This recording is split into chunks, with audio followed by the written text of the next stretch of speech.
stream elements. King_Kiva is now live. Streaming games and demos. Snap Together Sunday. SMP Super Blue Beet. Option parts.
Alright, and welcome back to Snap Together Sunday. Let's start the attack booster. I did not bring the Blade Liger down with me. It's up on a shelf. I can't reach it right now. Wasn't worth the trouble. I do apologize. I'll post pictures of how it all looks combined later on. I just want to go ahead and get this out of the way. So this seems a little bit rushed or just not up to my usual standards. I'm sorry. With that being said, let's see. Let me just check something. 44... 43. Let me just check one thing here.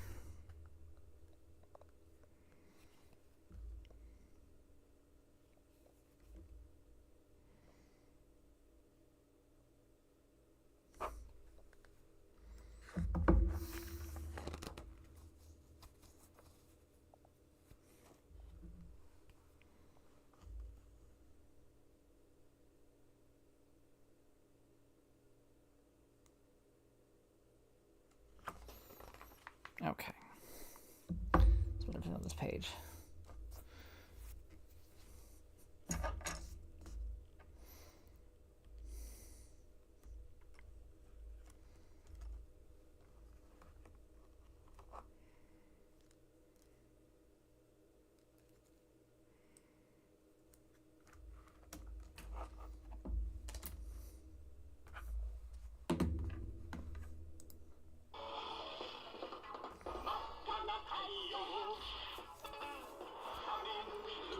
V78.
先に日印仮面将軍をアフリカ戦線から呼び寄せ、イーグルとゴレンジャーの殲滅を図ったが失敗に終わった。そこでゴビ砂漠より鉄人仮面テムジン将軍を呼び戻したのだった。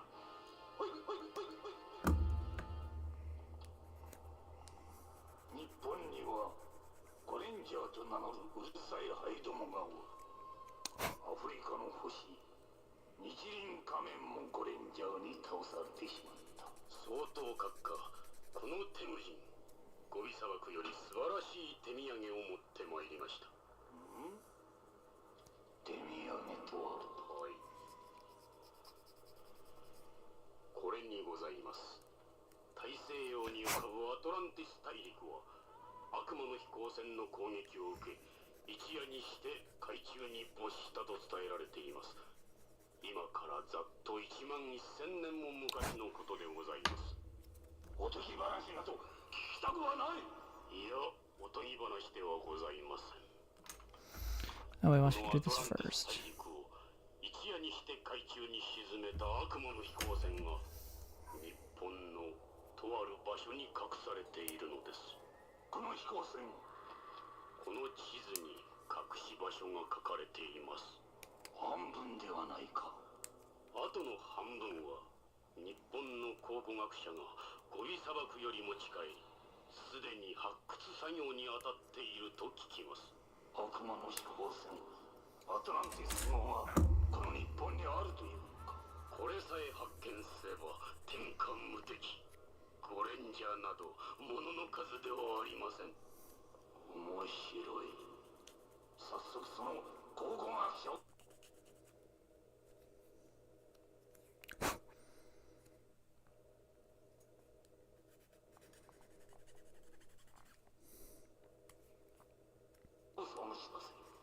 すでに調査済みです。方眼仮面。は、富士山の南方3キロの地点で発掘作業をしております。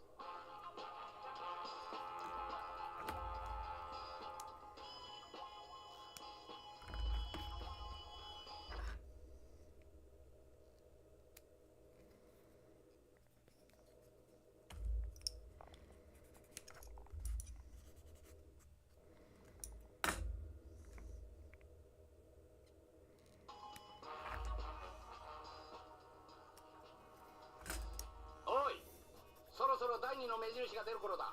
気をつけろよ。はい。おい、気をつけてやれよ。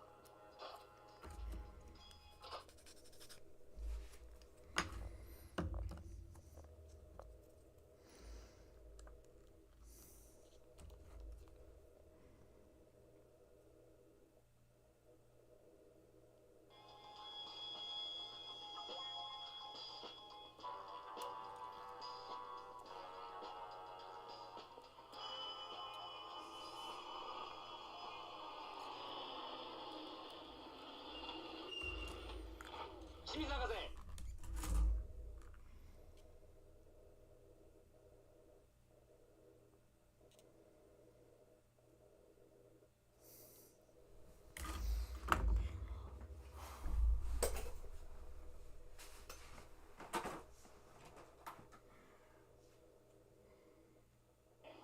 いやは、新明君、どうも。These are empty.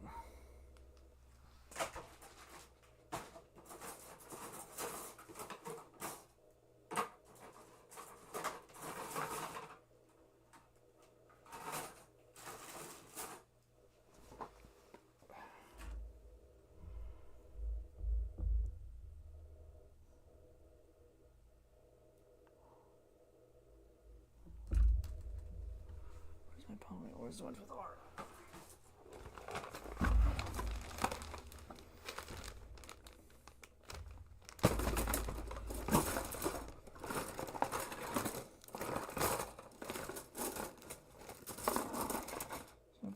In this pile. They're the same, right? Yeah.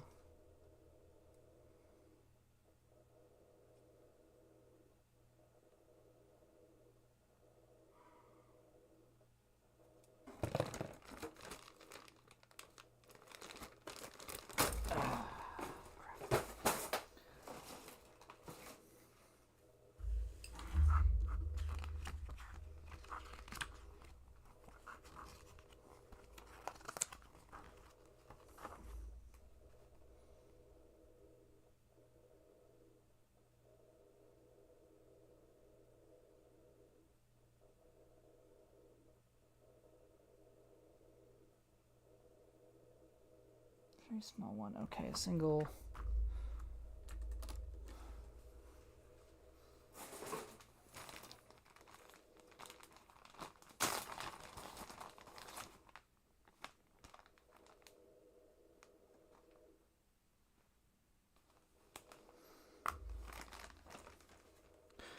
Wait, was I supposed to use it on the... Oh, I see. So you have to choose between... I see.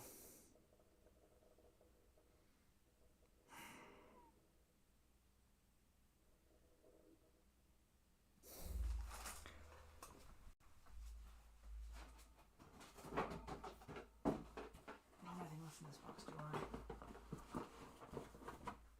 Nope.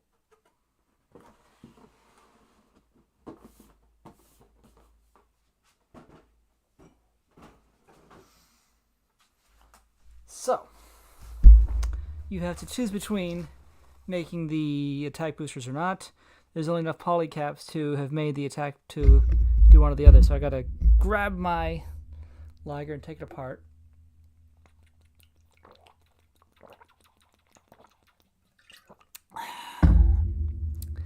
I didn't realize that's how this worked.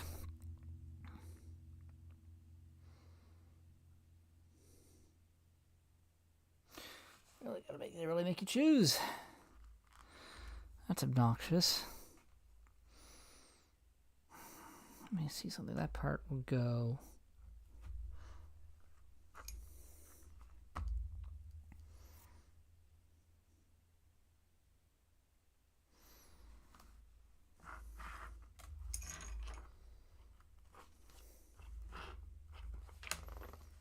So you're assembling it.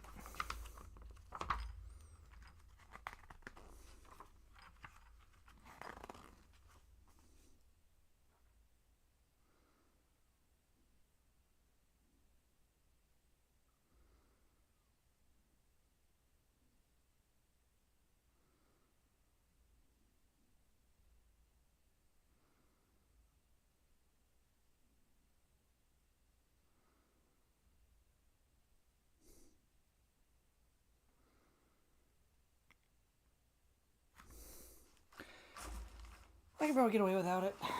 If I find out that I can't, I know what to do.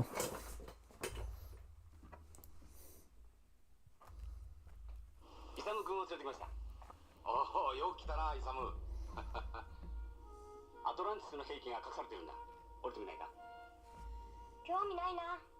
興味ない？アトランティスなんて単なる伝説の大陸だよ。お父さんは夢を見てるんだ。古代への夢を掘り起こすのが考古学だよ。伝説のアトランティスを追い求めるのも素晴らしい仕事なんだ。人間らしいしね。あ、イサム君、新明君。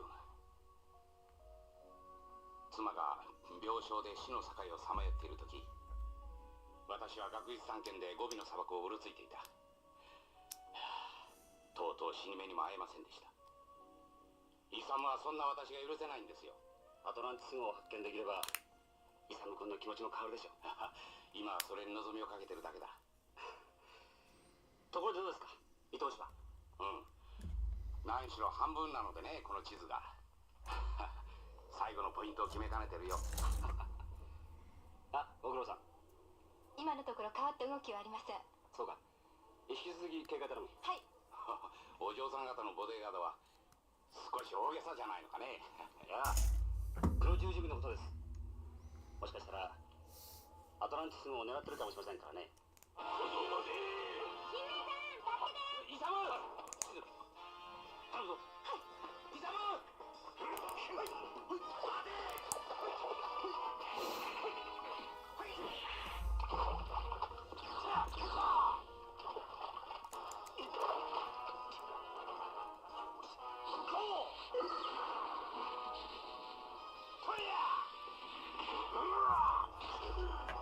こう言ってください。まんまと誘い出しに引っかかりよったな、オレンジよ。何？我らが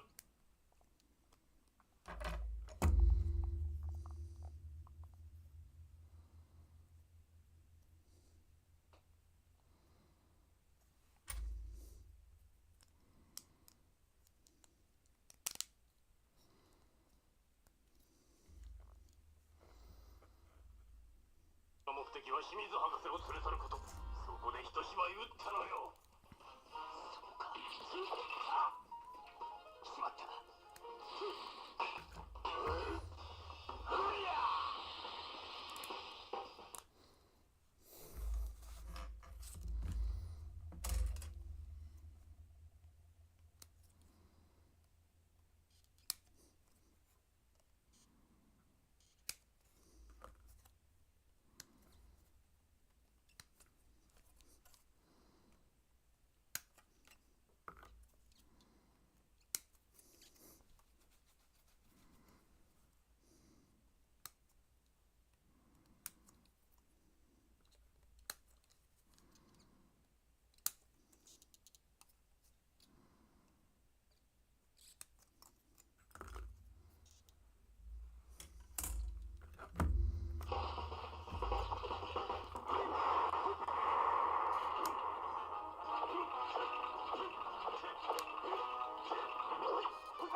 けませんでした。君は大丈夫か？大丈夫です。大したことはありません。よし、本部に連絡取ってくれ。はい。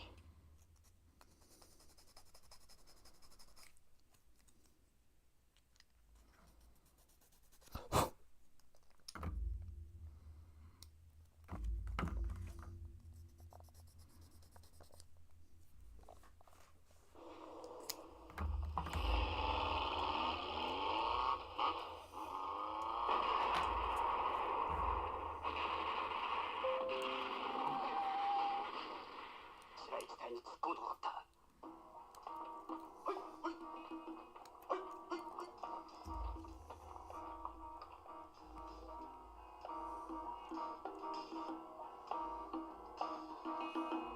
小僧、何するんだ。話しろ。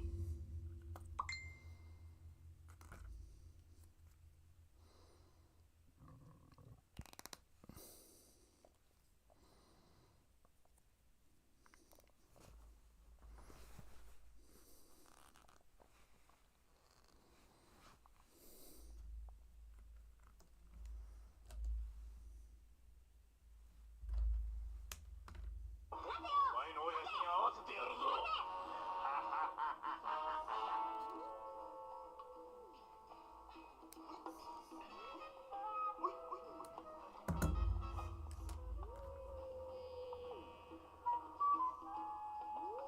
清水博士を連れてまいりました。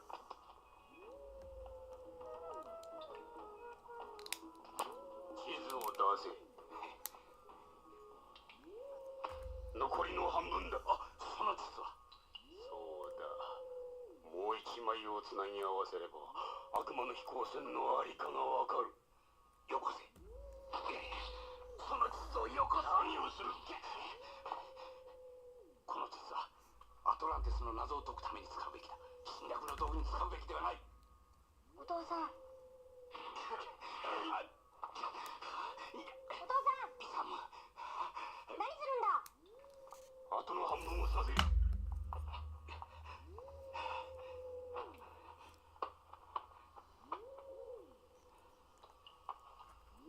持ってないようです。さてはオレンジャーのやつ。マスター、残暑厳しいせいかの近頃食欲がなかばい。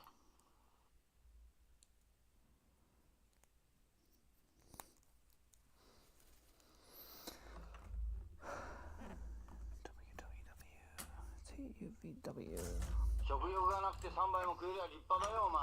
そうかの。ねえねえ、顔にあるビルはなんだ。顔にあるビル？高いから鼻のことじゃろ。おどんが鼻が丸くて低いからビルとは言えないがの。違う。違う。顔にあるビルは唇だよ。顔にあるビルは唇。なるほど、なるほどの。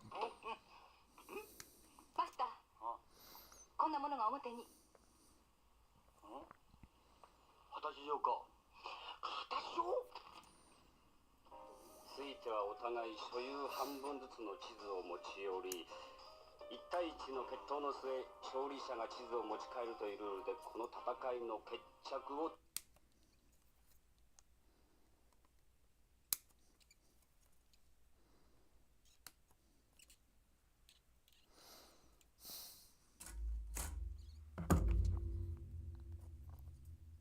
付け足し。なるほどね。半分じゃ役に立たねえからこの半分も欲しいってわけか。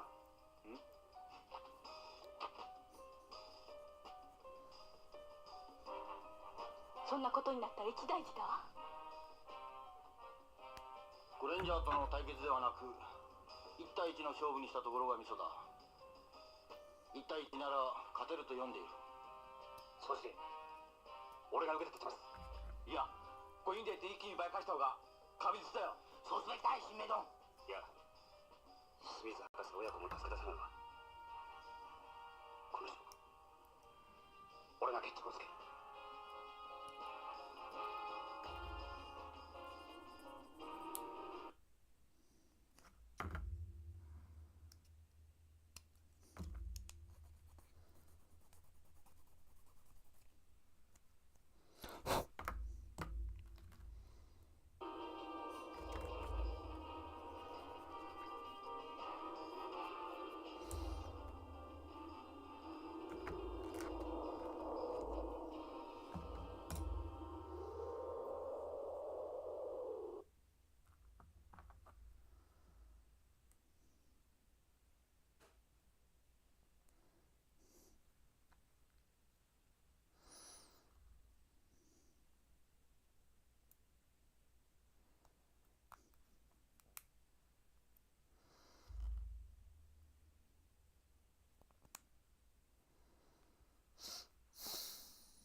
3, 4, 7, 13.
博士、この地図でアトランティス号を探し出せ。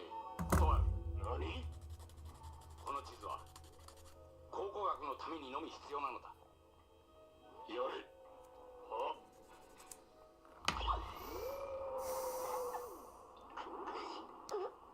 やめてくれ。では言う通りにしろ。ダメだよお父さん。アトランテス号黒十字軍に渡してはいけないよ。イサム。お父さんは立派な学者なんだ。イサム、ボルトを上げろ。これ以上上げると死んでしまいます。構わん。は？やめてくれ、やめてくれ、やめてくれ。協力する。よし、行くぞ。オーガン仮面との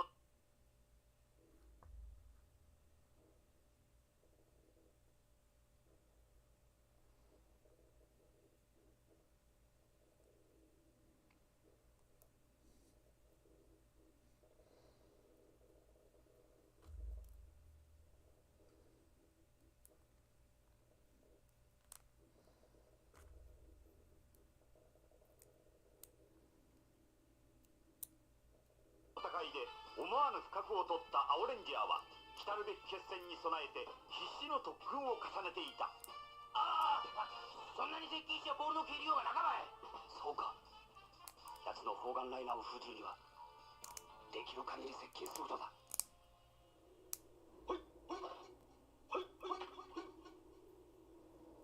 作業をもっと急げ。まだ見つからんのか。イサム、こうするより仕方がなかったんだ。オレンジャーがきっと助けに来てくれるよ。うん、そうだな。見つけたぞ。おい、ここにいるぞ。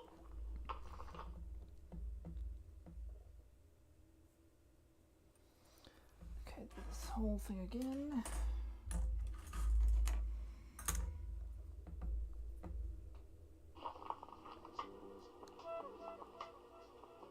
第2の目印だ。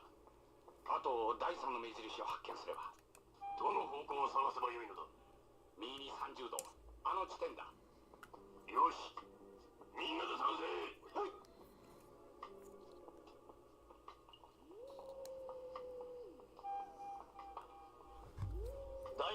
所を発見したそうです。もうすぐです。扉が見つかればあとは用はない。清水親子は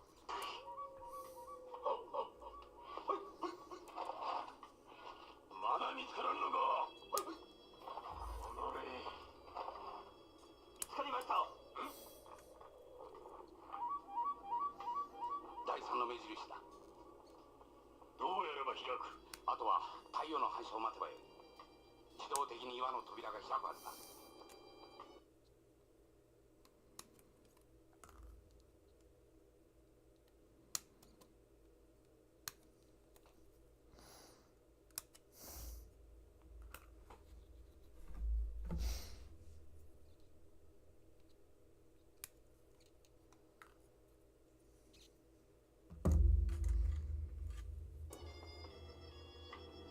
清水博士、ご苦労であった。何をする。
第2の目印にはエイ、第3の目印にアスカ。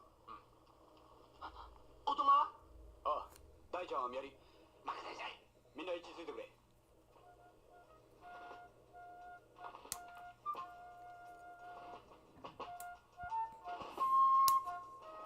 ッケーじゃ。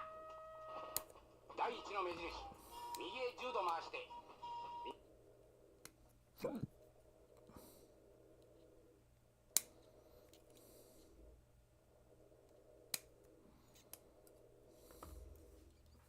右へ10度。第2の目印、左へ15度。第3の目印、右へゆっくり。あ、山が崩れるわい。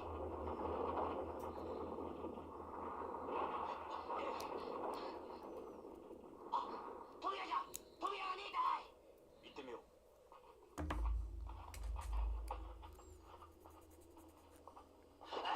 あった。楽しみじゃの。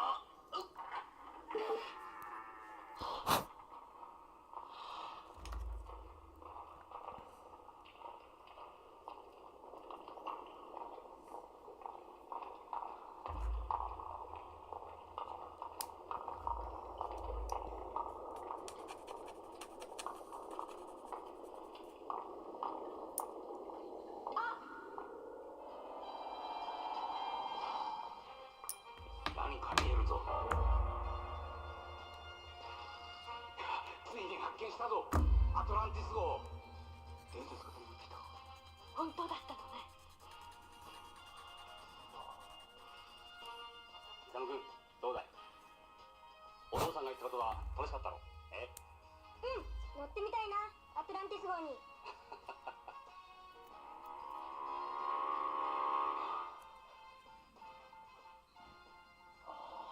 でっかいもんじゃの。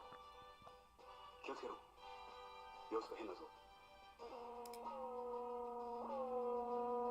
あ、動いた。誰か来るぞ。貴様の名前だ。黒十字軍鉄。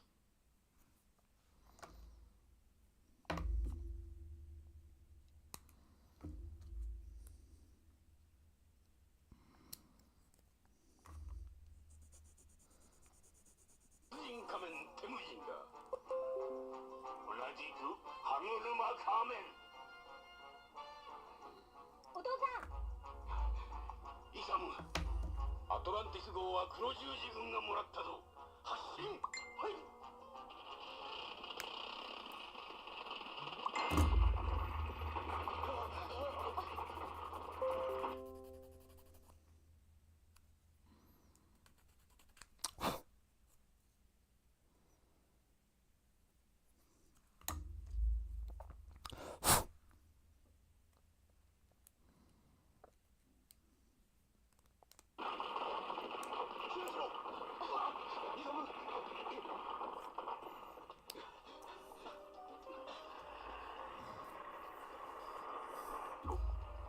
Space Police Policeman. Nito do. Welcome. I finished. Space Police Policeman. What channel you watching? This is Go Ranger on my Plex. I finished Super Blue Beet. This is the Super Armor. I'm working on something else right now. I'm finishing up my Blade Liger attack booster because I never did the attack booster. Let me show you the pictures here real quick of the build.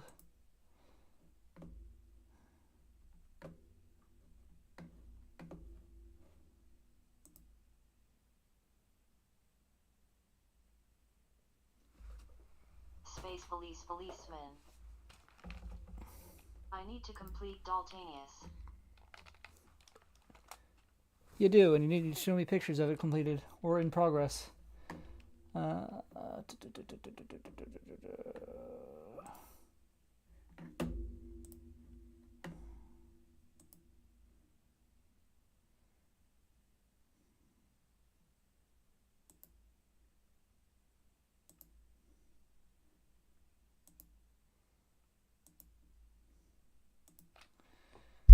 So here's the pictures of the build.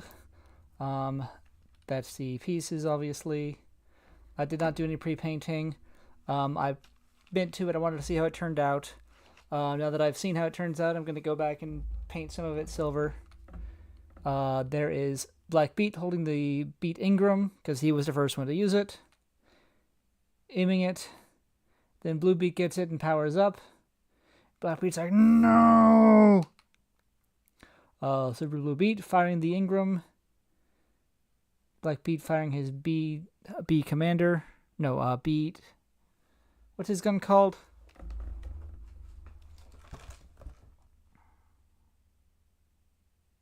Jamming Magnum. And there's a better angle of that. And fully powered Beet Ingram. You put the blade thing in it, and after it unfolds, I forget what it's called. He puts that in there, and that fully powers it. And the tip can spin, and yeah. And there they are from the front. That's a bonus. Here is Super Black Beet, because you can, the parts are compatible, and Blue Beet with the Stinger drill. So that's that. So now I'm working on something, the last bit of the Blade Liger I never finished, and then I'm going to call it a night.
That was almost bad.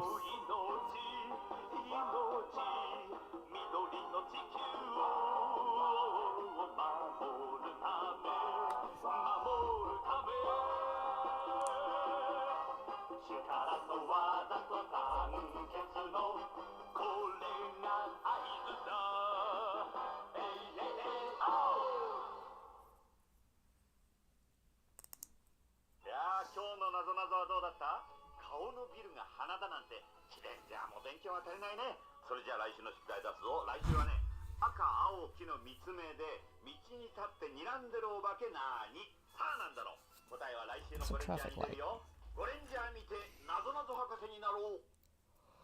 Alright, that's enough Go Ranger for tonight. I'm officially caught up with where I'm supposed to be. So turn off autoplay and let's watch some YouTube for a bit, I guess. Open my spreadsheet.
Caught up again.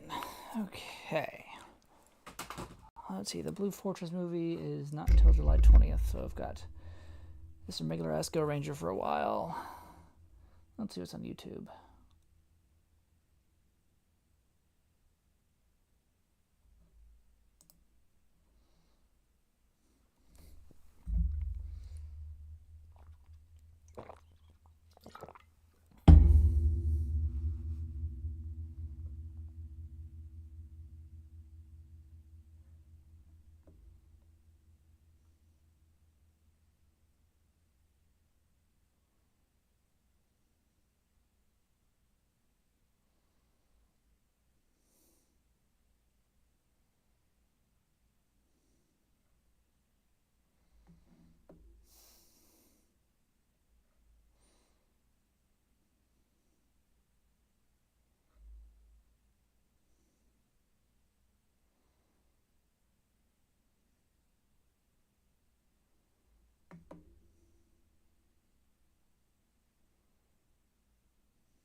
This is clickbait, I know it, but let's see.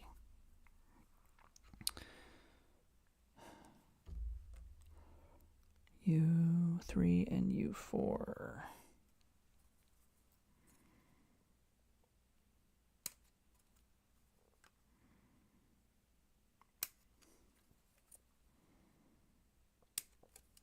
G'day everyone, Eric here. 1984 is home to some of the most iconic Transformers toys of the original line, possibly all time.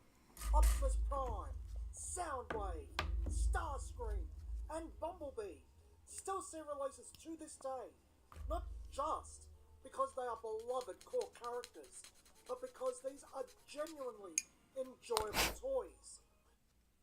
They're timeless, with a lot of charm, over 40 years after their initial Diaclone and Microchange releases. However, there is another side to 1984. Not the fun yet problematic Megatron toy, nor the toy Hasbro recognizes as the first toy to convert from a car to a robot, Sunstreaker, or more accurately, what we now call Spin-Out. No, 1984 is also home to quite possibly the most reviled mold of early G1, maybe even the entirety of the original toy line, the Nissan one-box Vanette, the mold used by Ironhide and Ratchet. The legacy of Diaclone. Not who I would have It's well guessed, known but I that can the see original why. 1984 Transformers toys were a mishmash of two Japanese toy lines, Diaclone and Microchange. But those two toy lines are fairly similar in terms of aesthetics. The Decepticons have enough similarities between each other to look like they all came from the same toy line. The Diaclone Jet Robo toys don't stand out next to the Microchange Cassette Man or Gun Robo. These toys all pass for sentient robots just fine too. The Autobots, on the other hand, are in no way unified aesthetically. The majority of the mini-bots have a distinctly different look due to their own unique origins, while the Autobot cars and Optimus Prime share their origins in the Car Robo line from Diaclone. However, they don't all share design traits. The majority of the Autobot cars are exactly what you'd expect of a Transformer from the time, a car that turns into a robot. Sometimes the proportions are strange in regards to where the shoulders sit, but the general look of a humanoid robot is there. Then there is the Nissan one-box Vanette, shared by Ironhide and Ratchet. There are very few redeeming features about the Nissan Vanette. Half of the toy is removed and set aside as an accessory, while the resulting robot is absolutely tiny, only coming up to Prime's waist, making it barely taller than Bumblebee. It has this weird cavity in the crotch, while the legs are bland and undetailed. The arms are short, and it looks like it's both missing half of the arm, and they come out of the stomach region. Then there is the most egregious part of this toy, the lack of a head. Though, while the toy is lacking a head, it does have a face. Not too dissimilar to Bug Bite or Baron Von Joy from the Deluxe GoBots, the windscreen is the base. The Nissan toys both have a rather unappealing sticker applied to the seat behind the windscreen in lieu of a head. This also changes how the toy as a whole looks once you notice this. The arms aren't sitting at the stomach, they're sitting at the shoulders. It's just very, very stumpy. When compared to the rest of the Autobot cars, it's an absolutely hideous toy and dramatically outclassed. There is a very strong argument for the Nissan Vanette mold to be the worst of the entire Transformers Generation 1 toy line. However, this is looking at the Nissan One-Box Vanette through the Transformers lens, and that's doing it a great disservice. Yes, the Nissan Vanette mold is an absolutely horrendous Transformers toy. It cannot pass for a sentient robot at all, and Hasbro's attempts to make it more in line for what they envision Transformers to be are so poor that they arguably make the toy look even worse. It becomes a laughing stock. But that's not what it originally was. The Nissan One-Box Vanette was one of the first two toys from the Car Robo subline of Diaclone, releasing with the Lamborghini Countach in March of 1982. Like all of the Diaclone toys, it was originally a mech suit. The only difference between the Nissan Vanette and the other Diaclone toys incorporated into Transformers is that there is no getting away from the fact that Nissan Vanette is a piloted mech, whereas the rest pass for sentient robots. For the original Diaclone release of the Nissan One-Box Vanette, the Diaclone pilot would sit behind the windscreen and pilot the mech from there, looking not too dissimilar to the power loader from Aliens. It has a unique plate pattern from among the Diaclone toys, where over half of the van would be removed to become a battle station for the mech to mount. For Diaclone, the Nissan One-Box Vanette has a lot of play value for such a small item. As you can see when talking about the Nissan One-Box Vanette toy, context matters. While there are better Diaclone toys, you can take a very positive spin on the Nissan Vanette. It has a lot to offer from both the toy of 1984 and the Diaclone brand. It's also one of the first. The Transformers release, however, is incredibly disappointing, worthy of mockery, and the cartoon wasn't helping things. False advertising. When toy lines are adapted for animation, especially during the 1980s, designs are simplified to help the animation staff produce episodes at a brisk pace. This will usually lead to discrepancies between the toys and the animation. However, Transformers is unique in just how far the cartoon strays from the toys. This was going to happen regardless. Many of the Diaclone and Microchange toys had either very complex and detailed designs, odd proportions, or in the case of Megatron, the placement of the trigger in the robot mode. You even have the case of Bumblebee receiving a completely new face. But all of these changes are both understandable and the toys are still recognisable. Then you have both the Nissan Vanettes. Both Ironhide and Ratchet would be completely overhauled with a more conventional form. The proportions are fixed, so both now look like a man wearing boxers with a windshield for a chest. They also receive new heads. Ratchet's head seems to be a reuse of the Datsun head with the chevrons, while Ironhide's head is shrouded in mystery. His head is either completely original, or, as a commenter has suggested to me, a window into the development process of Transformers. Ironhide's head, general body shape, and deco is suspiciously similar to MC-18 Magnaman from Microchange.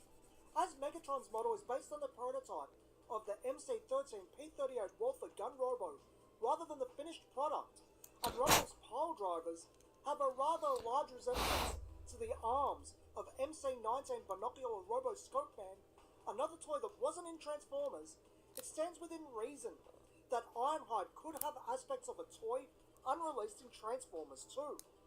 Regardless of whatever the case is, the stark contrast between the cartoon depictions of Ironhide and Ratchet and the Nissan One-Box Vanette toy is precisely why the toy has the reputation it does within the Transformers community. The show is an advertising vehicle. It exists to sell toys, and what it was advertising, the characters using the Nissan molds, couldn't be any further from the actual product. This undoubtedly led to Ironhide and Ratchet being among the least desirable toys of the 1984 assortment and disappointed many children. The Nissan One-Box Vanette mold was last released in the late 2000s and only in Japan, likely because of just how controversial it is within the Transformers community. With that final release, Takara would include cardboard heads using the cartoon depictions of Ironhide and Ratchet instead of the stickers. Okay, This would and effectively move the then shoulders down to the stomach, and the result 1, was still 5, utterly 12. ridiculous, just for different reasons. It's a toy that lives in infamy amongst the Transformers fandom. G1, especially in its back half, has a fair few toys that aren't well liked, but the Nissan Vanette is a special case. It's hated not for what it is, or for what it's doing, but for what it isn't. While this mentality is far more common today towards toys, the Nissan Vanette was the first, and within the Transformers lens, it's perfectly justified. The thing is, those toys from 1984 and 1985, they're more than meets the eye. They're more than just Transformers. If you enjoyed today's video and want more Transformers content, be sure to like and subscribe. It helps out a lot. Till next time, friends, this has been Eric from Toys Down Under, and thanks for watching.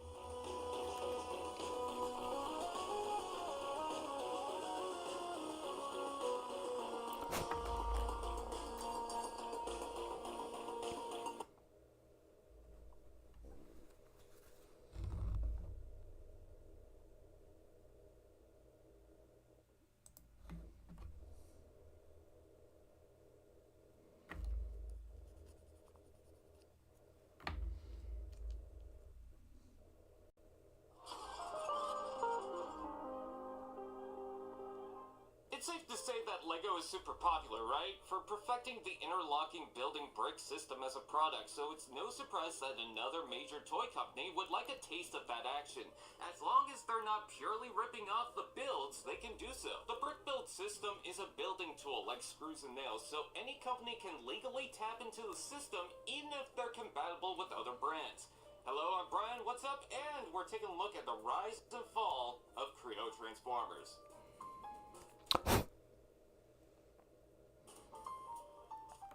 Back in 2011, Hasbro launched Creo, a LEGO-style toy system for their various themes, like Star Trek, Dungeons & Dragons, Cityville Invasion, G.I. Joe, and that crappy Battleship movie, but nothing was as popular as their Transformers. But this isn't the first time in the early 2000s they released Build to Rule. I can tell why the boxes promoted the alt modes. The robots were transforming brakes with spindly limbs, uncomfortable bodies, and parts slapped wherever. The sets were popular with Armada, I saw them everywhere, but they just got into Energon for a short time before getting canned. Even before that, Takara wanted to release Blocktown sets to tie their Generation 2 Transformers, yet it never released. Jump to 2011, we come back to the Creo brand. For Transformers, they released major sets in Creons, which were either human drivers or minifigure-style Transformers characters.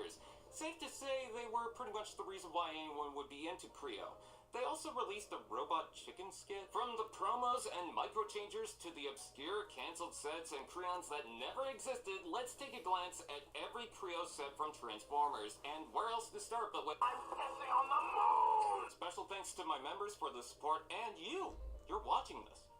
Thank you. Except for the two smallest ones, each major buildable figure came with a few Creons, including one based on the main character. But since there were only a handful of sets, we got some extras, like Optimus came with Blue Streak and Skywarp, or Bumblebee came with Red Alert. Since most of the parts got reused in both modes, they didn't look right. Some had lumpy torsos, parts hanging off awkwardly, panels for arms, not to mention they felt tedious to go back and forth. Okay, maybe Built-A-Rule had the right idea. Of course, Bumblebee got 2 sets, a smaller traditional style and the larger one based on the Bayverse. I like Jazz's car in movie Silver, and at least he has a finger for a hand. Sideswipe should have had a black helmet, and his legs look like a scene from Misery. I love Mirage's F1, but his hands are flippers. Gotta give him credit, Prowl actually looks the part down to the chest. Ratchet's ambulance looks like a knockoff brick-built car from a dollar store, but does the robot have too much red? Sentinel's made with too many plates. He looks like he's gonna fall apart at the chest, but he did include a Creon, Thundercracker, and Soundwave. Starscream looks solid, but the proportions are so bad. His head is tiny. It's like G1 and Bayverse had an ugly baby. I actually got Megatron, mostly for the Shockwave, but I love the Dark of the Moon truck form. I think the most well-rounded was Optimus, based on the film, but he came with an awesome trailer. To me, the tiny one is a secret Orion Pax. Also, there was an exclusive premiere Optimus Prime Creon with an opening Matrix chamber. This was meant to be limited, but ended up everywhere, including accidentally packed with the big Optimus and an activity book. Apparently, a Creon Ironhide was teased in the first wave, but came out a year later. There was also a planned bright green Creon Hound that just vanished without a trace. Ooh! Anyway. The following year was the quest for Energon, with the major sets featuring a clear-colored torso to power up your figures, and transparent pieces to combine and create the ultimate Energon weapon. Most of them also had structures and side builds. The sets seemed more refined and smaller, so I guess the builds weren't as tedious. There was the Creon packs with Cyber Chase with Barricade,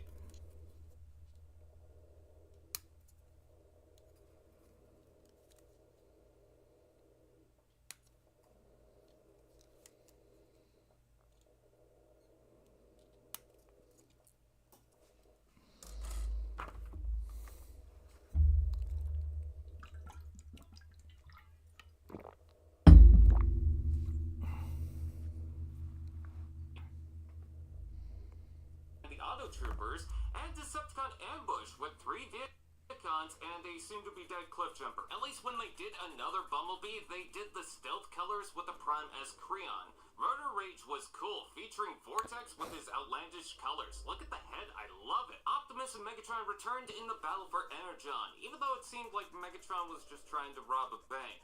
The highlight has to be the Street Showdown. I mean, a Prime and G1 inspired Wheeljack and Knockout. Why didn't I buy this? Then there's Destruction Side Devastator, featuring a bunch of Creons with Ironhide and 4 Constructicons like that Robots in Disguise build team that can be rebuilt into Devastator with a drill, wrecking ball, and such. Toys R Us offered the same set with an exclusive Ironhide build and a Creon Devi in G2 colors that was also released as a singular promo. A Bumblebee in transparent blue was another promo, and there were these dangler flashlight Creons. Now, with Creons being a highlight, Hasbro introduced a mystery pack series called the Creon Microchangers, adding parts that would rebuild them into their alt forms. This allowed more obscure characters to be made. The all-Decepticon preview wave had Galvatron, Waspinator, Crankstart, Spinister, Squarknock, and Sunstorm. Series 1 had Warpath, Springer, Rampage, Arachnid, Insecticon, Blastoff, Bludgeon, Inferno, Dirge, Hook, Quickslinger, and Singe. Now, did you notice some names of Combiner team members in those Creons? The rest of the teams were made in these 4-packs of actual Creon Combiners. We're cheap, but okay. There's Superion, Devastator, Bruticus, Predaking, Abominus, Defensor, Piranacon, Computron, and Menasor. Creon packs also got custom sets with added weapons and optional chrome or clear helmets. There was Optimus Prime, Megatron, Bumblebee, Soundwave, which I have, Ironhide, and Starscream. For the major sets, Beast Hunters was the big name, but the large figures dwindled to a handful of sets. There's the Ripclaw Strike, which looks like a demon, a Beast Blade Optimus Prime with a show-style truck form. Can't believe I got that monkey off my back. Then Bumblebee got a net and Jeep mode before it was cool. For the little guys, Dragon Assault included Trail Cutter, Mech Venom Strike included Windcharger, and the Prime-based Autobot Command had an Optimus truck, Prime RC, Ratchet, Bumblebee, Shockwave, and the super-duper secret It's Knockout. Can't forget the Microchangers. Series 2 included Scourge, Acid Wing, Hardshell, Blight, Lugnut, a Viacon, Perceptor, Groove, Classic RC, Bulkhead, Powerglide, Hoist, and Series 3 had Beachcomber, Guzzle, Cheetor, Huffer, Nose Cone, Kickback, Long Haul, Nemesis Prime, Ramjet, Thrust, Sea-Wing, and Sharkticon. For the special promos, BotCon had a Machine Wars themed set with Megaplex, Hoist, Obsidian, Skywarp, and Streka with only 1,500 packs released. Is that a dinosaur? Oh my god! Can we get a moment of silence for the larger Creo figures? Okay, that's enough of that. The larger bots were discontinued in favor of sets the Creons can interact with. Also, Age of Extinction came out, so a lot of the sets were influenced by the release. The 4 series of microchangers had Alphatron, Brawn, Iceberg, Rhinox, Cup, Rodimus, Sandstorm, Slipstream, Breakneck, Barrage, Cyclonus, and my personal favorite, Demolisher. The next 2 waves were tied with the movies, but more or less just continued what was already going on. Wave 1 had Highbrow, Jetwash, Jirager, Fangwolf, Mindwipe, Nightbeat, Misfire, Silver Snout, Scrapnel, Taurosaur, Trypticon, and Wingspan. Wave 2 featured Gears, Scattershot, Sea Spray, Sunstreaker, Trailbreaker, Wheelie, Black Arachnia, Frostbite, Fuselage, Runamuck, Scalor, and Skimmer. Notice most of these names feel made up. Combiners continued too, with Grimstone, Laserbolt, Volcanicon, not to be confused with Volcanicus, and Obsidian. Custom Creons kept going with Drift, Lockdown, Optimus Prime, Ratchet, Bumblebee, Crosshairs, Hound, Galvatron, and a whole wave of Dinobots with Grimlock, Strafe, Slug, and Scorn. Hey, so I totally forgot Cliffjumper, Dreadwing, Galvatron, Autobot Hound, Autobot Jazz, and Predaking. My bad. I don't know what she's doing. Now for the playsets. I remember these were on sale or clearance everywhere. A lot of them also repeated their Viacons with metal parts and magnets to stick to the Dinobot builds. Gotta say, those Dinobots look ugly, sporadic, and what's with all the gold? I only managed to get Dinobot Charge with Drift and Scorn Street Chase with Crosshairs for $5 each. Cell Block Breakout featured a buildable strafe with a high-octane Creon Bumblebee and Evasion Mode Optimus Prime. Grimlock's Street Attack looked rough, but the Golden Optimus is shiny. Lockdown's air raid is based on his smaller ships, but came with Lockdown, Hound, and the only Age of Extinction Lightfoot released. They called it Sideswipe, but, I mean, we all caught on. Want more dead guys? Optimus Prime Dino Hauler is like those Lego Dino Attack sets with a cage for an oversized gecko and a Creon Ratchet that can drive Optimus like an old animation error. Then there's the Galvatron Factory Battle. This overly cluttered set has a few prints showing the Sentries and a Creon Optimus that has no chance with the weirdly colored and larger Galvatron. A bonus Elite Polybag Optimus was released to match the height, though apparently it was a Canadian Toys R Us exclusive.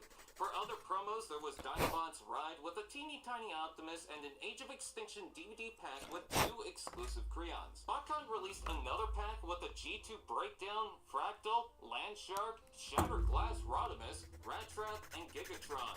Randomly, a large Creo Grimlock build was released for a short time in Toys R Us. There's no robot mode, but the best part, the Creon gets a crown. Furthermore, Decepticon Replicator was hard to find. As a nod to the cheap knockoff of both Optimus and Bumblebee, it came with a movie-style Nemesis and exclusive Stinger. There was a 5-pack turning the movie Autobots into the ongoing Knight style, and they introduced a 4-pack featuring early movie decos of Megatron, B, Prime, and introducing Evac for the ride that they had to change multiple times. Then at the tail end, they finally did what I was asking for. Creos that transform without parts being removed. These are like larger Creons with Optimus Prime, Bumblebee, Starscream, and Grimlock. There's a few 2-packs, Optimus Prime again in darker colors with a trailer that came with Megatron, and Ratchet with Soundwave and his minions slapped all over him. Also, I somehow missed the Creo Encyclopedia with the exclusive Orion packs. Lastly, there was a Class of 84 pack with most of the original Transformers characters in celebration of the 30th anniversary of the franchise. God, that was a big year for Creo. Are we done? Yeah, boy. So we agree, Creon Microchangers was probably the best thing they ever created. So why did they turn them into cosplayers? I don't really get it, but I won't argue. Ninja Megatron sounds like a rad idea. Wave 1 had Wild West and Samurai Optimus Prime, Gladiator and Pirate Ratchet, Gladiator and Wise Guy Bumblebee, Knight and Ninja Megatron, Army and Pirate Starscream, and Army and Ninja Shockwave. Wave 2 was harder to get, but I managed to get at least one. There was Gladiator and Pirate Optimus Prime, Army and Knight Bumblebee, Wild West and Samurai Hound, Wild West and Samurai Megatron, Ninja and Wise Guy Starscream, and Knight and Wise Guy Soundwave. I've never heard of this. Continued with the single pack version of Megatron, Shockwave, which I did manage to get, Ironhide, and Hound. The bulk of everything else was tied to the Robots in Disguise 2015 series. Custom crayons continued with Bumblebee, Optimus, Grimlock, and Steeljaw. The bigger sets were mostly vehicles of the characters in which they can drive themselves and capture the Decepticons. Bumblebee Disc Demolisher had him against Bisque and a very oversized version of Clampdown. Sideswipe Roadway Rundown had him chase down Hammerstrike. Strongarm Capture Cruiser was against a bipedal Springload. Optimus Prime Beast Blaster went off on Fracture and his Minicons. And Underbite Jetpack Takedown had Optimus, Ped, and clearly Underbite's child. 2015 also featured another Botcon set with Robot Master, Dr. Arkaville, Nightbird, Autobot Strike, and an animated Sentinel Prime with Headmaster that you can pop onto any Creon. Like the previous year, there was a Class of 85 pack featuring alternate versions of a lot of the past Creons and new ones based on characters introduced in 1985. The Winter Optimus Prime Polybag looks like a Sunny D commercial. In reference to the canceled Blocktown sets, a subscription service version of Carzap was released with Creo blocks to replicate the unreleased pack. Things started to dwindle down as most future releases were sold through Dollar General. For example, custom crayons were replaced with new armored crayons in 3 different flavors of each set. Always wanted them but never found any. There was Optimus Prime, Bumblebee, Grimlock, and Sideswipe, with the choice of a regular armored up, Night Strike, or Blizzard Strike. I missed a step. X1, X2.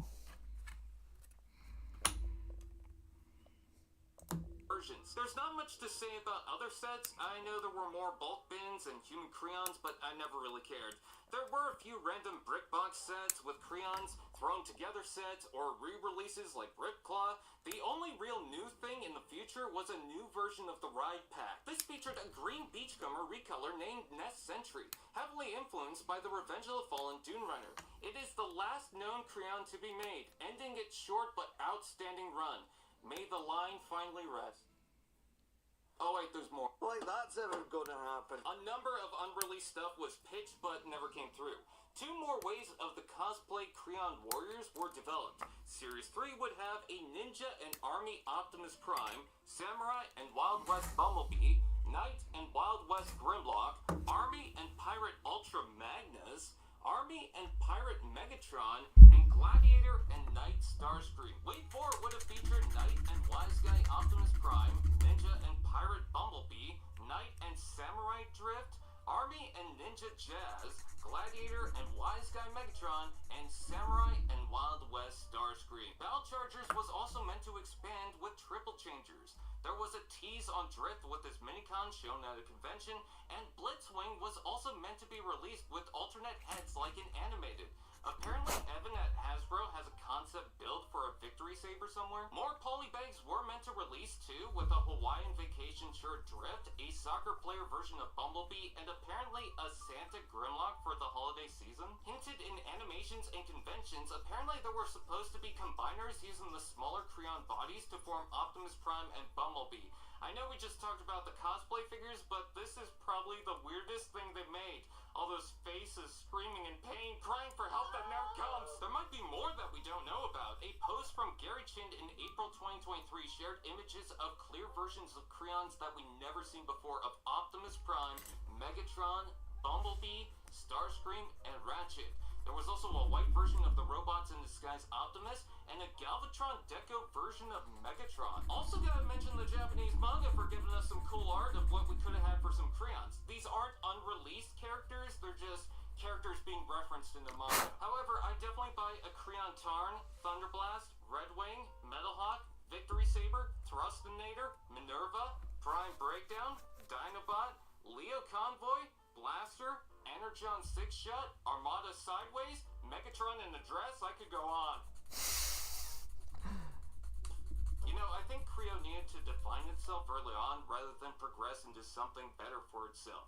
The Creons clearly took the spotlight, and there was so much potential for more Creons, even with everything we got in the line. Regardless, Creo made a huge impact. I love the line for what they tried to do, and I would like to see it come back in some form. I think Hasbro learned a lot. I don't know if they're interested with LEGO at the moment, making their icons. I'll be honest, looking back, there's some sets that seem fun. I would love to get ones that I missed at some point, but for now, Creo was such a treat we probably took for granted. And while some things didn't land, I'll look back fondly at the things that did work. I thank you guys for watching, and I'll see you guys next time.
Deadpool in recent years has become universally known as the fourth wall breaking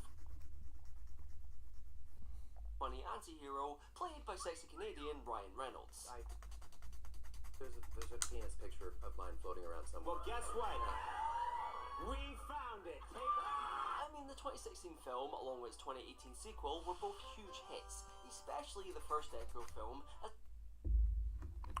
it proved that R-rated superhero movies could be just as profitable as their PG-rated counterparts. And as dumb as it sounds, without Deadpool, we may not have gotten R-rated movies like Logan, Suicide Squad, or even Joker. However, while both these movies were pretty well received and are some of the highest grossing R-rated movies ever made, I feel like they really cemented this idea that all Deadpool is a foul-mouthed assassin who continuously makes dumb jokes and references things like Fortnite, I don't know. And sure, that is admittedly a large part of Deadpool's character, but if you pick up any comic, you'll quickly realise that behind the dumb jokes, he is a man in desperate need of some antidepressants. Debuting initially in 1991 as pretty much a copy of the DC character Deathstroke, Deadpool, aka Wade Wilson, is a mercenary for hire who's created by Fabian Nicieza and Rob Liefeld.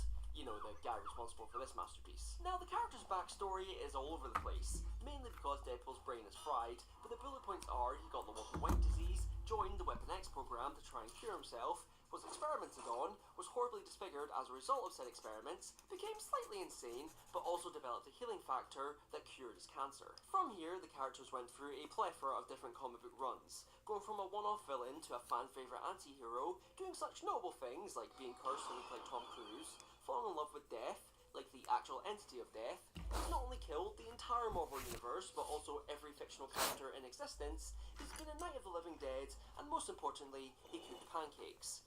372,000 to be exact. However, besides all that dumb shit, one thing about the character, which has always been pretty consistent, is that behind the jokes, he is a deeply miserable person, constantly dealing with feelings of self-loathing, loneliness, and suicidal tendencies, which he can't even act upon because, you know, feeling factor. Deadpool has always been seen as a kind of sad clown, using his humour as a way to cope with all the horrific stuff that's happened to him, rather than speaking to a therapist.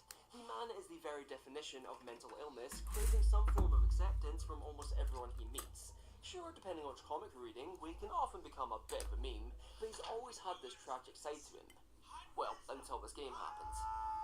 Published by Activision and developed by High Moon Studios, who had previously worked on a few Transformers games, the Deadpool game was announced way back in 2012 during San Diego Comic-Con, when a man dressed as Deadpool stormed the stage and politely took over High Moon's panel. Is this in your face? Is this in your face? Is this bothering you? Deal with it! I am a hologram! This is not Kanye West in here. Do you speak English?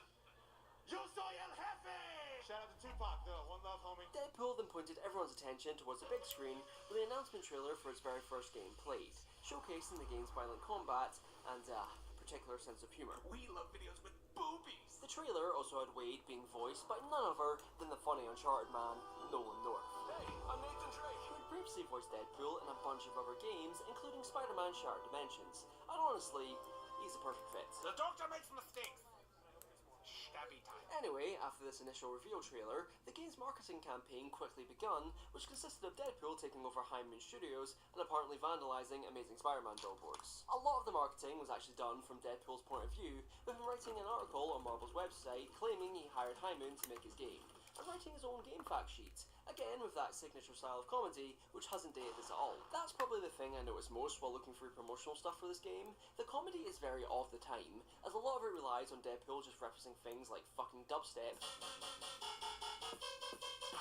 or humour that falls under the LOL, XD, so random category. Although, despite the specific brand of 2012 comedy, the game looked completely mental, with an endless amount of explosions, and Deadpool fans were probably just happy to be getting this version of the character, instead of whatever the fuck this was. I don't like Ryan Reynolds at all. Perhaps the biggest thing High Moon did during the marketing, though, was announce a sweepstakes contest that would run during the Spike Video Game Awards, where the winner would be flown out to High Moon Studios and have their very own character put into the video game. Apparently, the winner of the contest was a guy from Atlanta called Bill Salina, and his character was supposed to be a pizza delivery guy you'd see at the start of the game. I've had over 40 pizzas in the last 30 days. However, his character ended up being an enemy called Stormthrower, who will list off various pizzas as he attacks you. Oh, and one more thing to note, the budget for this game was reportedly around $100 million, meaning somehow Activision put more money into this game than Fox did with the 2016 movie. Clearly, Activision shoveled a huge amount of money into this game, so naturally when it launched in June 2013, everyone was excited to play it just to see how utterly insane this $100 million game could possibly be. But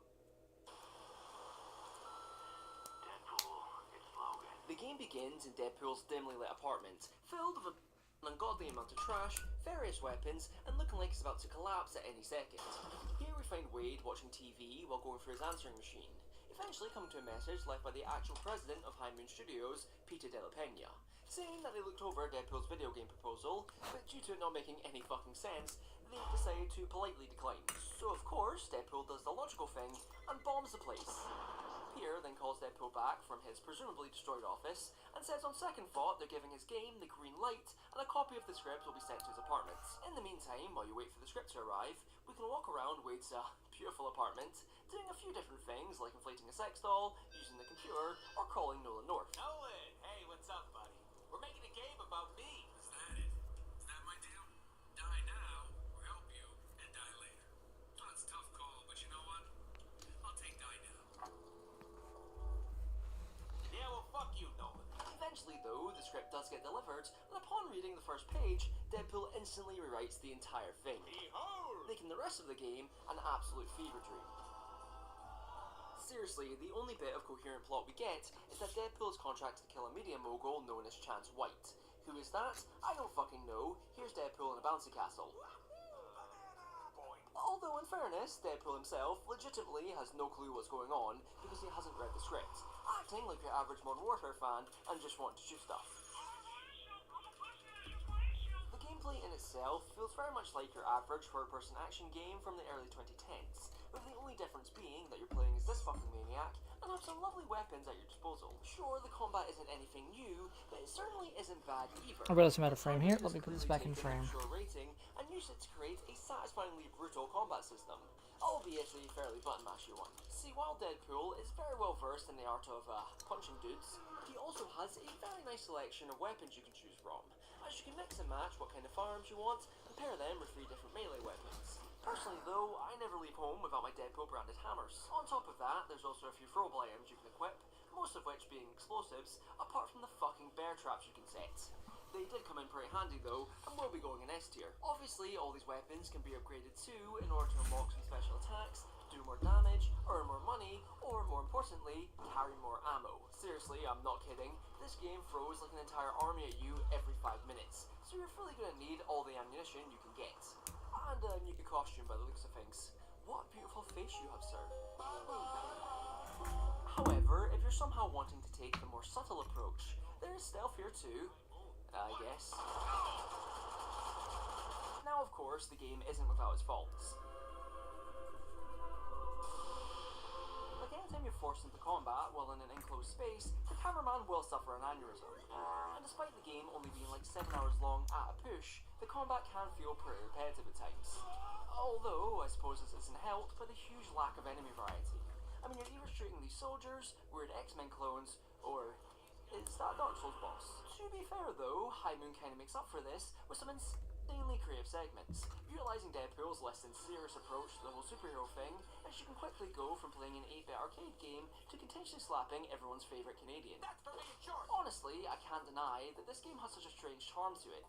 Like, there's a running gag where Deadpool would just abuse the game's budget, having way too many explosions, causing the game in itself to kind of break because High Moon have run out of money. Actually, while I'm on the topic, the humour here is obviously a large part of this game. I mean, it was all over the marketing, just look no further than the Comic-Con panel. Just kidding, JK, LOLs, LOLs. And the best way I can sum it up is by saying it honestly feels like a microcosm of 2012 internet humour, which, as you probably guessed, doesn't really hit the same 12 years later. You like tacos, Wade? What the hell is even that? Don't get me wrong, the game does have legitimately funny moments. I'd be lying if I said Deadpool didn't manage to scratch that dumb part of my brain where shit like this cracks me up. Nice day.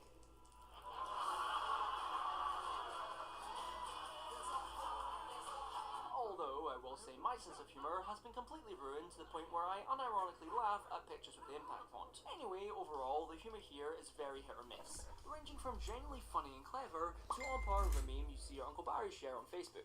To add to this, Wade is also constantly breaking the fourth wall and making dumb references. Now let's roll out.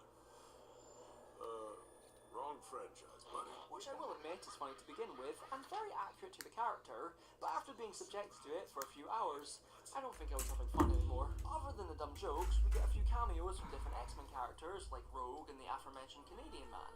Most notably though, Cable makes an appearance. When this is over, I'm gonna fuck you to death with your own broken feet. Now, Cable's a pretty big X-Men related character in his own right, but for the sake of this video, all you need to know is that he's from the future, friends with Deadpool, and is here to tell you the plot. Unsurprisingly though, during all this long and boring exposition, Wade gets slightly distracted. Clearly, the game doesn't take itself seriously at all. I mean, Deadpool doesn't pay attention to anything that doesn't have jiggle physics, and this results in the story just becoming a series of psychotic events with very little storyline to actually piece anything together. From what I can tell, the game revolves around Deadpool stopping B-list X-Men villain Mr. Sinister, who's apparently trying to harness the powers of dead mutants. So of course, this leads to Deadpool releasing the souls of those dead mutants and then serenading Lady Death. Did I mention you also have to wait in line? Now of course, High Moon isn't exactly going for an award-winning screenplay, and it's abundantly clear they want to primarily focus on Deadpool's chaotic sense of humour. But in prioritising that so heavily, they've really neglected the plot. This is kind of surprising considering the game was written by Daniel Way, who previously wrote the Deadpool comic from 2008 to 2012, and his run on the character is highly credited with making Deadpool so popular in the first place. Although, I should note, Deadpool fans have this man on trial for turning Wade into a bit of a meme. See, Daniel Way's run is rather polarising with Deadpool fans because while it did coincide with Deadpool's spike in popularity, the run also stripped away a lot of his darker characteristics and overall made him an even more unserious character. Now, I'll be honest, when I read Daniel Way's run, I didn't think it was awful and I actually quite enjoyed a few of the storylines. But then I made a horrible mistake and looked up the fan reaction to this run on Reddit. And, holy shit, it wasn't pretty. Deadpool fans hated this book, as many felt like the humour was way too obnoxious and over the top, even by Deadpool standards, missing any kind of emotional complexity the character may have had, and instead focused on making him a goofy dude. I'm sorry. I'm just in a silly, goofy mood. So when it comes to this game, clearly Way wanted to take the same approach, with an even bigger emphasis on the comedy. And while I suppose that might have worked for him in the comics, I don't really think it worked here. I mean, come on, the game even ends with Deadpool just punching Mr. Sinister in the dick, and then a giant shoe falls on him. Evidently, the story wasn't a main concern here, and while I can appreciate the sheer insanity, I think having, an actual plot might have benefited the game in the long run. Although, speaking of the ending, if you're a good boy and sit through all the credits, you'll be gifted with this masterpiece. I'm gonna hang that above my bed. Now, after finishing the game and enduring 7 hours of dick jokes, you'd think I'd come away absolutely hating this thing. But surprisingly, despite all its faults, I actually oddly enjoyed it. I may need to get my head checked. Genuinely, I can't explain it. I've rewritten this part of the video multiple times, but I still can't figure out why I have such an odd appreciation for this weird game. Like, it isn't winning any awards, but it doesn't need to. Deadpool is a fun game that not only embraces the character's insanity, it locks the fuck in and dives headfirst into it. Unfortunately though, while I kinda like this game, I don't think anyone else really did. Critically, Deadpool got a fairly mixed reaction, mostly getting around 6 out of 10s, currently sitting at 62% on Metacritic, with such glowing reviews like this one from the Stan Man. I think Stan's had a stroke. From what I can tell, most critics appreciated the unique experience Deadpool offered, but other than that, it was mostly a forgettable game with repetitive combat, which struggled to run on even the healthiest of Xbox 360s. Unfortunately, the middling reviews wasn't the biggest issue for this game, because despite a fairly strong marketing campaign and Deadpool's popularity being at an all-time high, nobody fucking bought it. Seriously, the game sold horrendously, with some articles even suggesting it sold less than 100,000 copies within its first month. Which obviously isn't good, but then you remember the $100 million budget, and it becomes much, much worse. Activision were furious. They'd invested so much money into this thing, based on the calculation it would make them a fuck ton in return, only for the game to get hit with mid-reviews and hardly sell. Basically, they fucked it, and High Moon was sadly at the brunt of Activision's wrath. I fucking kill you. I kill your fucking kids. I kill your fucking wife. And I kill your fucking mom. Being met with major layoffs, and the surviving few probably being forced to pump out the next 200 Call of Duty games. Naturally, this also meant any potential sequel to this game was never going to happen, and any ideas of such were instantly scrapped. But hey, at the very least, we can always go back and play this one. Right? Not even 6 months after Deadpool hit the shelves, on the 1st of January 2014, Activision's license to create Marvel games expired, meaning Deadpool and pretty much every other Marvel game published by Activision up to that point were delisted. However, much like Deadpool himself, this game just refused to die, as in 2015, Deadpool magically reappeared on Steam, as well as a remastered version being released on both the PS4 and Xbox One. Which sure is cool, but how the fuck did Activision manage to get the rights back? Did they break into Marvel HQ? Did they steal the game's source code? That's a bit to piece together. I mean, I wish it was that interesting, but realistically, it was probably because the 2016 movie was coming out soon. Anyway, after this sudden reappearance, Deadpool was quietly delisted again in 2017, and this time, he stayed dead. Although, you can still play the game if you're able to find a physical copy, and willing to spend half your life savings on it. As you can probably tell, Deadpool wasn't everyone's cup of tea. Like, your enjoyment level will vary drastically depending on how much you like boob jokes. But in saying that, I have to give credit where it's due. As for all its faults, Deadpool is an unapologetically dumb game that commits fully to the ADHD-riddled insanity present inside Wade Wilson's rotted brain. Is there more to Deadpool than this? Yeah. Does the game make any sense? Fuck no. Does it revel in its own stupidity? Absolutely. And honestly, sometimes all you need in life is to unplug your brain and enjoy a dumb game.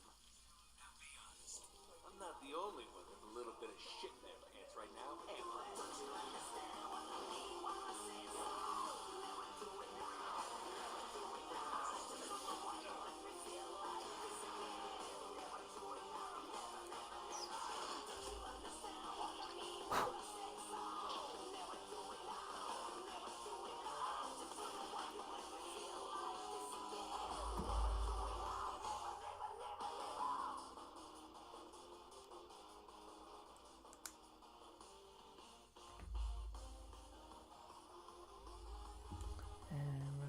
That piece right there, okay.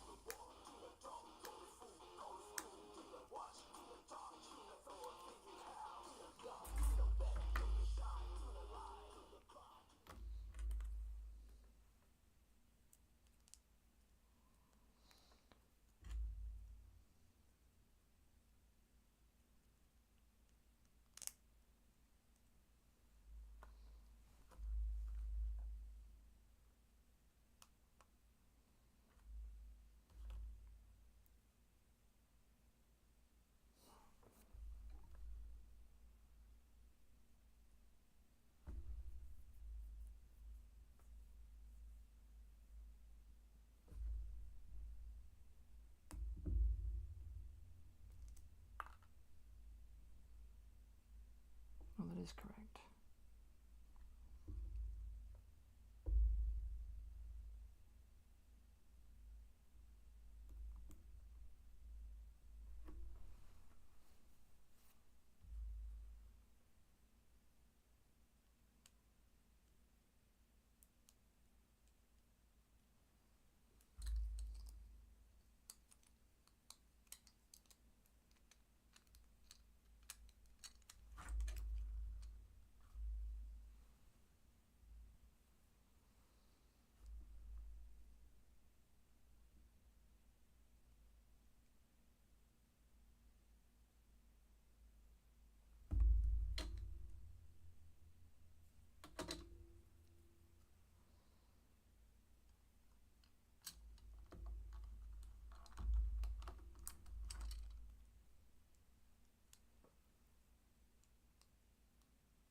Oh, fuck, I was supposed to... Fuck. This is supposed to go in the middle of all that. God damn it.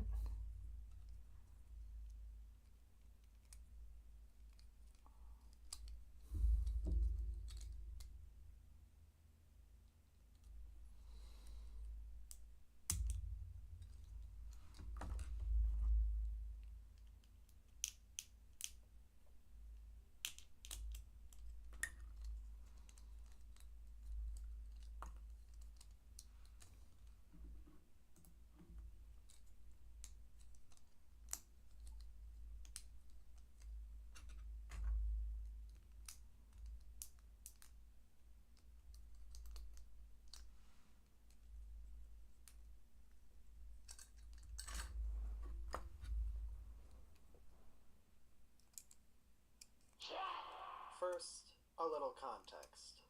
The year is 2006. Ultraman Max is the latest entry in the long-running Ultra series, and what it did more overtly than shows of the past decade was make direct callbacks to the franchise's Showa era. But it was played relatively safe. Only the first 3 shows were paid tribute, the most mainstream and culturally relevant ones. With Tsuburaya Productions on the verge of a corporate buyout after years of poor planning and bad management, the company would greenlight a new show that doubled down on nostalgia. Not only were the cuts deeper, but the story would be a direct continuation of the Showa timeline. But despite how specific the references can be, perhaps this new show's true accomplishment is just how accessible it is. This is Ultra Retrospective, and it's finally time to talk about Ultraman Mebius. Produced as the centerpiece of Ultraman's 40th anniversary, Mebius was a celebration. Callbacks and references are aplenty. But how does it all stack up? Is Mebius only valuable for the tribute it pays to the past? Not or at is all. it good in its own right? That's what I hope to figure out here today. This is easily one of the most requested shows for me to look at, but I wanted to wait until I finished my coverage of the first 8 live-action Ultra series before I did it, because it just felt right. I'll keep spoilers to a minimum. I'll have a section for them towards the end of the video. But let's waste no more time. Here's an overview.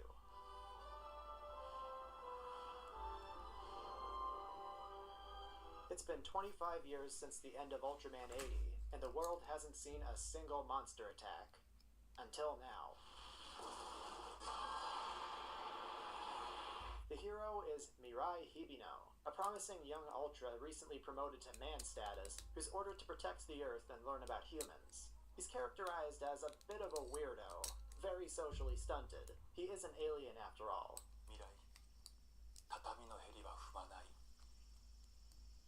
But he's a boundless source of optimism, always the first to leap into action. Mirai's an odd protagonist, but I like him. He's also got a secret, but I'll save that for later. His Ultraman form, Mebius, has a fun look. He's got the red and silver colors found in most Ultras of the Showa era, and the sleeker stylings of Ultraman from the Heisei era. A healthy marriage of the new and old. As for the name, it's kind of a mangling of the way Mobius is said in Japanese. The Mobius strip is a recurring motif for Mebius for that reason. The show's attack team is a culmination of all previous ones, and it has one of the most tortured abbreviations yet. GUYS. Guards for Utility Situation. Yeah, we're going with that. Mirai quickly joins GUYS. In fact, he's the first new member after all but one survives the monster attack in the first episode. And it's his involvement that gets the rest of the team assembled. What unfolds is something very familiar, but unlike prior attempts at recapturing the simplicity of the Golden Showa era, Mebius's additions, like its commitment to character and story arcs, and its core theme of friendship, make this one of the franchise's most unabashedly positive entries. Supporting characters include Georgie, a football player who speaks a lot of Spanish. His kicks are so strong that they set the ball on fire. That's not just a visual gag, it really is going that fast. Marina is a sharpshooter who also maxed out perception during character creation. She's also got sick motorcycling skills. Ryu is the team's hothead. He's the only surviving member from the previous lineup, so he takes some time getting used to the cast Mirai assembles. His favorite activity includes reciting the mantra from the end of Return of Ultraman, and his second favorite activity is screaming. Teppei is a giant nerd who also gets to live his dream job of giving kaiju facts. God, I wish that were me. Konomi is adorable, and the show is bad whenever she's sad. Oh boy, here I go killing again. And then there's the captain, who's certainly a captain. He's low-key the dad of the team and instinctively knows when something's up, but there isn't a lot to him. The only character in the supporting cast I straight up don't like is the aide. He's always making silly faces and trying too hard to be funny, like me. They do try to give this guy pathos, but he's just a drag on the team's dynamic. His assistant is funnier than him without even trying. This asshole even strangles baby Ella King. This guy's the real monster. They should be fighting him every week. Brushing that under the rug. This is a well-rounded yet simple ensemble, and it's the way the show explores the hidden dimensions of these characters that helps make this one of the more likable attack teams. Okay, we're almost done here.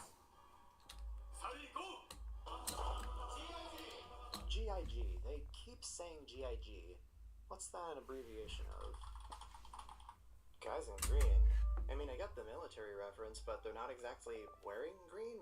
I've also found that can mean God is good, greed is good, get in gear, and get it going. Those last two fit, so that's probably what it actually is. Mebius isn't the only Ultra in town. The mysterious Space Knight Tsurugi shows up and is the focus of the show's first arc. Yeah, I don't really consider this one a spoiler. The show tries to play off the fact that he's an Ultra as a twist, but it's pretty obvious. His actual name is Ultraman Hikari, and he becomes an on-again, off-again side character. Kind of prefer his mask look, but yeah, this guy rocks.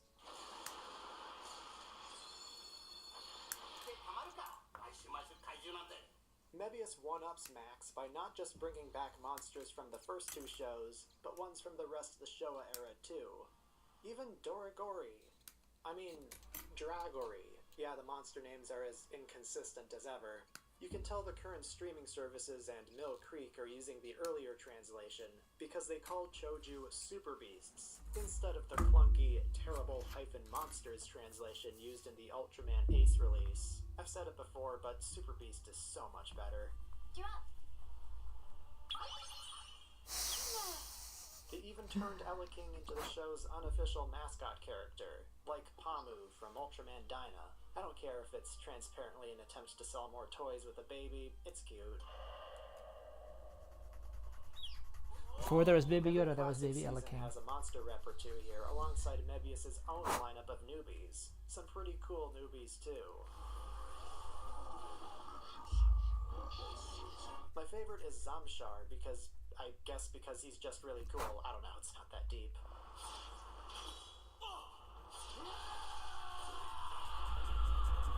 Even the capsule monsters make a comeback, joining Guys' arsenal and proving themselves to actually be slightly competent. It's not much, but it makes for a good couple episodes. It's better than how Dan used them.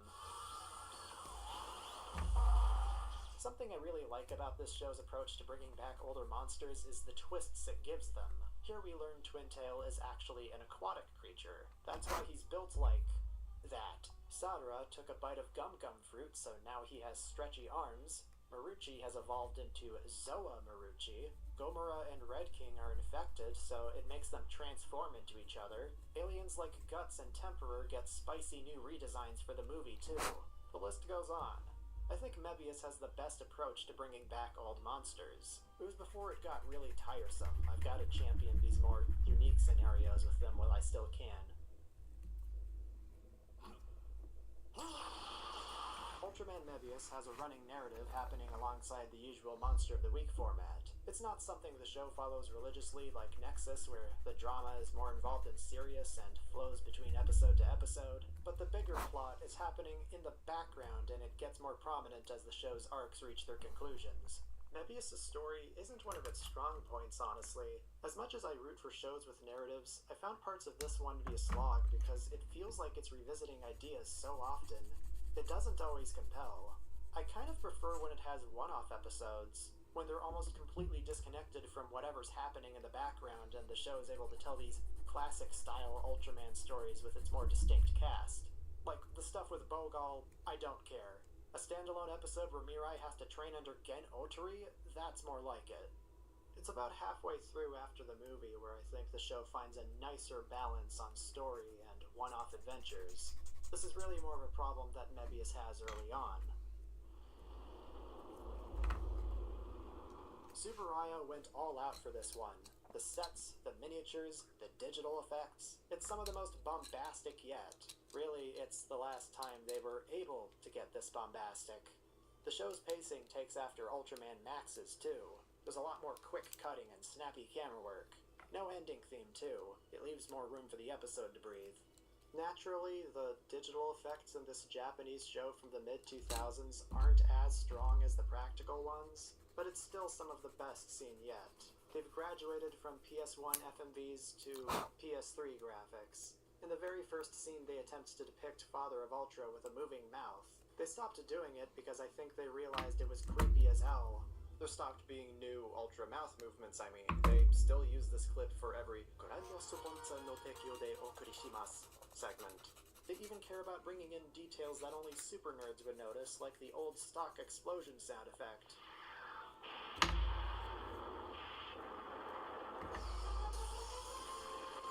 Mebius's tone is pretty flexible, unlike something like, say, Ultraman Leo, which crashes back and forth between goofball kitty crap and insanely violent.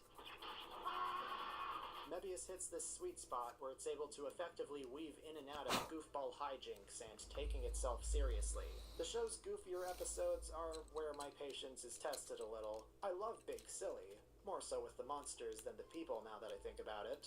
But when moments are accompanied by stock boingy sound effects and the characters are mugging at the camera, I can't help but check out. It's part of why I don't like the Aide. He's a character who's just there for the kids. Nothing gets as bad as the Alien Shemaya episodes from Max, but it's just that this show sometimes goes too far in the goofballery for me. It's better when it doesn't involve the Aide at least.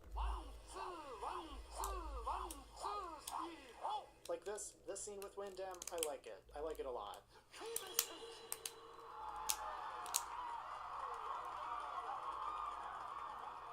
It's funny when the monsters are silly. That's what I've come to expect.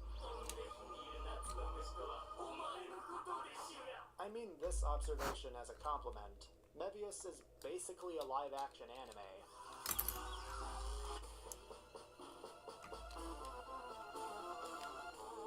Complete with mid-episode flashbacks, too. There's a maid character named Moe-san. Moe-san? Hi! This show really leans into the burgeoning anime culture boom of the late 2000s.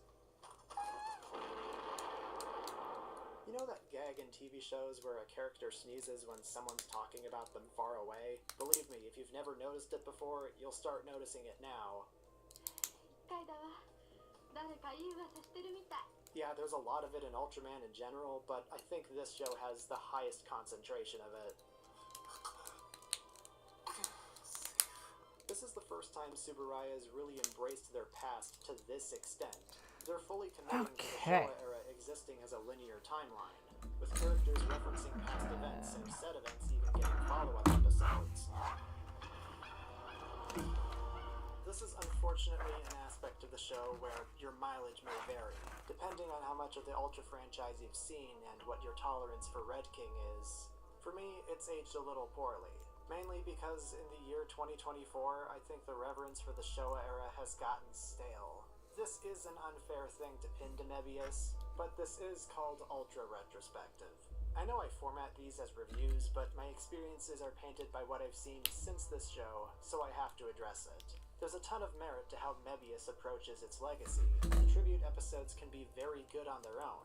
Hell, there are ways future shows pay tribute to the past that I like too. But Mebius did incentivize showing the same handful of monsters over and over and over again, because their toys sold well, and I can't help but be mean about it. If you're not an Ultraman fan, this may seem like a weird thing to complain about, but let me put it in Godzilla terms. It's like how Ghidorah and Mothra keep showing up when there's a whole gallery of monsters waiting in the wings who could have been there instead. I like Ghidorah, I like Mothra, much in the same way I like Gomora and Zeton, but when they're the only ones you see, the various entries they're in start to bleed together. Also, like, Gomora peaked in Mega Monster Battle. Every subsequent appearance pales in comparison.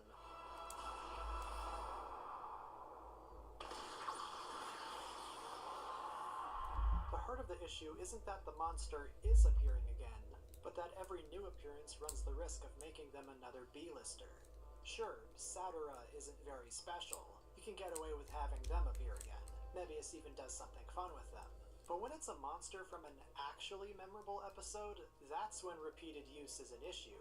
Zeton has a reputation for being the only kaiju the original Ultraman could never beat, yet almost every reappearance has deconstructed that narrative. Very few times convey the gravitas that entails. Even supposedly stronger forms of Zeton get turned into B-listers. This happens a lot, actually. It's not just Zeton. The final bosses of new shows are jobbers now, too. It just devalues the monster's Oh, what? presence. That's cool. Mebius is a little guilty for normalizing this because of how Birdon was handled. What used to be a comically strong threat with a kill streak lasting 3 episodes gets dealt with in a single one. It's excusable on some level because Guys has to work together with Mebius and it reinforces the show's themes, but I can't help but notice it when, 7 years later, Ultraman X treats the kaiju the same way. None of its predecessors do the original murder turkey justice.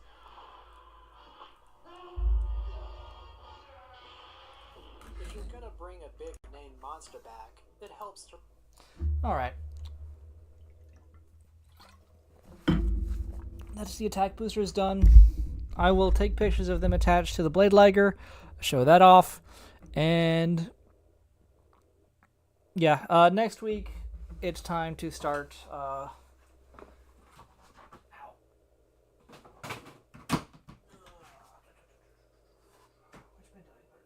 that one. Not that one, this one.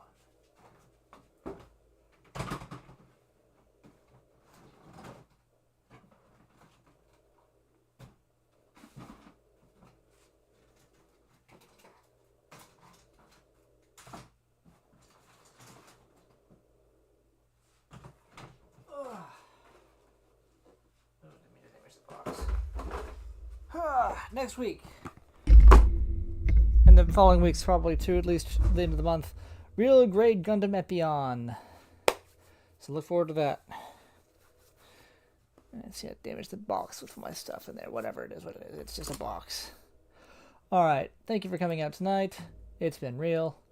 I will see you next week.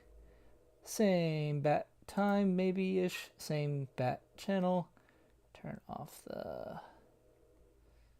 BRB. Okay. Like I said, I will next week on Epion. I'll post pictures, put them on my socials. You should know where to find me. Until then, have a great week. Thank you all for coming out, and have a great night.